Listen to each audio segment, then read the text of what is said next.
Ito ang reading mo, Sagittarius. Welcome back to our channel. Naway nasa mabuti kayong kalagayan while watching the channel. This is a general reading. Kayo nang balang magpapart na situation nyo sa reading ko.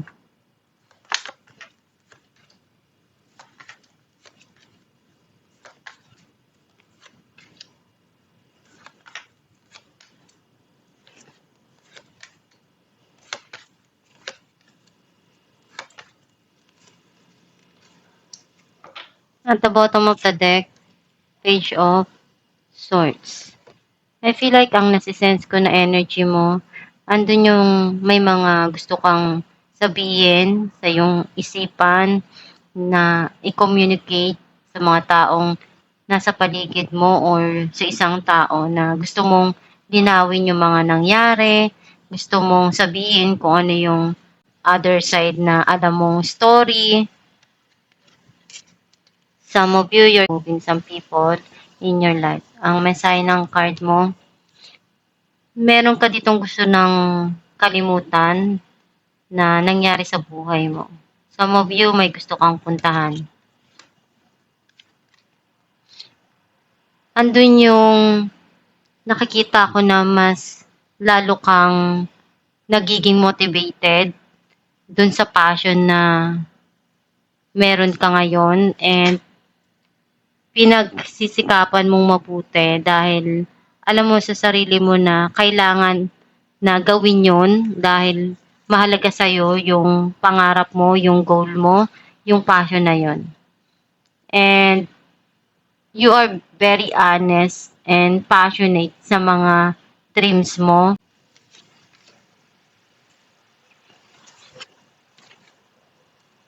Nakikita ko na iniisip mong mag-travel or may mga desisyon kang pinag-iisipan dito. May fertility na involved or ngayon nare-realize mo na unti-unti ka nang nag-grow, nagiging matured, and mas inaalagaan mo yung sarili mo, binibigyan mo ng pagpapahalaga yung mga needs mo. You feel connected pa rin dun sa tao or sa past. Some of you nagkakaroon ng pagtatalo.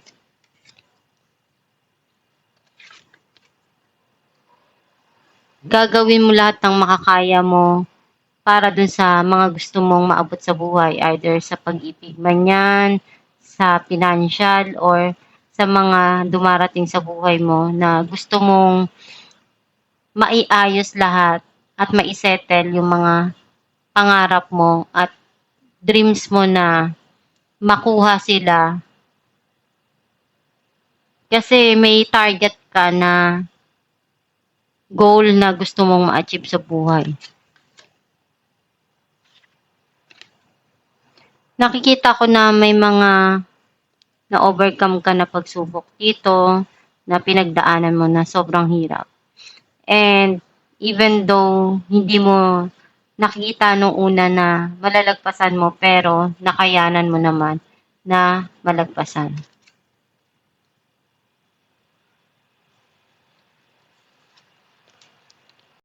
Dun yung very compassionate itong tao na to, dun sa mga goal niya, sa mga dreams niya, sa mga taong nasa paligid niya. And very friendly, mapagmahal na tao, mature sa mga desisyon sa buhay. Some of you, andun yung pagmamahal na gusto mong iparamdam sa mga taong nagmamahal sa'yo. Clarify natin ang 8 of Cups. King of Cups and Knight of Wands. Nakikita ko na kung dati is mapaglaro ka or hindi ka nagsiseryoso sa mga nangyayari o dumadating sa'yo, ngayon mas nagiging devoted ka na and andun yung pagmamahal mo. Gusto mo na kalimutan yung mga nangyari na pinagdaanan mo sa nakaraan.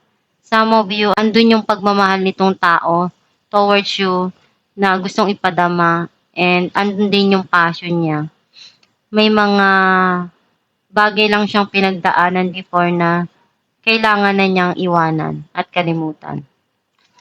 Clarify natin ang Three of Wands. The Tower and King of Cups. Nagkaroon ng end dun sa situation na yon. Ngayon mayroon ng darating na pagbabago dito. Nakikita ko na may darating na pagsisimula, which is andun yung pagmamahal na matagal mo nang hinihintay. Clarify natin ang The Devil. Three of Wands and the Moon. You're keeping some secret na ayaw mong ipaalam. So, andun yung decision mo kasi na kailangan na gawin dahil there is something here na meron ka na pwedeng obsession or addiction into different things or may mga ginagawa ka before na kailangan na i-keep. Some of you, pwedeng may mga kailangan ka ditong pag-isipan ng malalim dahil you feel connected pa rin doon sa mga nangyari sa buhay mo sa nakaraan. Clarify natin ang Two of Swords.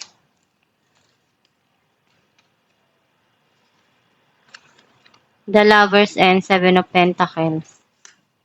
May hinihintay ka dito na mag-grow.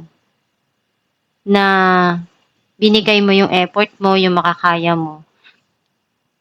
And marami ka dong pinagdaanan na pagsubok. Binigay mo yung pagmamahal na maibibigay mo na maipapadama mo doon sa tao. Clarify natin ang King of Wands.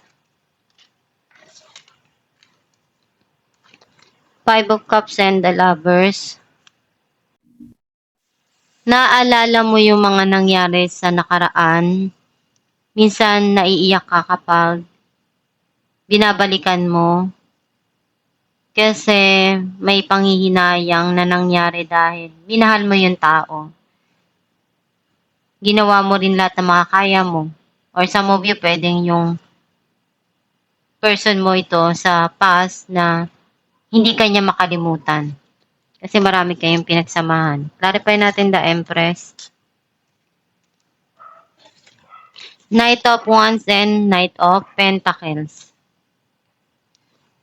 Andun yung pagsusumikap mo, pagdating sa financial mo, gagawin mo lahat ng makakaya mo para maibigay sa sarili mo yung mga needs mo and also yung dreams mo. Clarify natin the Magician.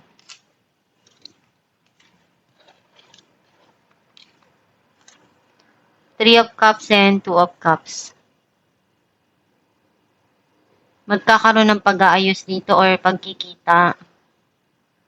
Some of you, pwedeng may engagement or proposal at celebration. Clarify natin ang King of Cups.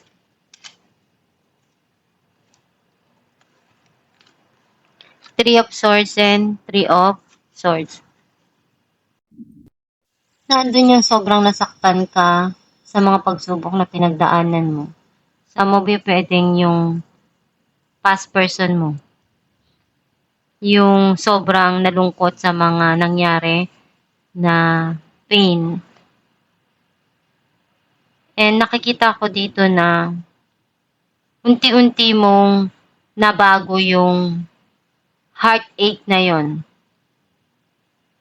Ikaw mismo yung nag-remove isa-isa nung mga pain na yon para ibigay sa sarili mo yung pagmamahal na gusto mong maramdaman. Alamin natin kung anong mensahe ng iyong gabay.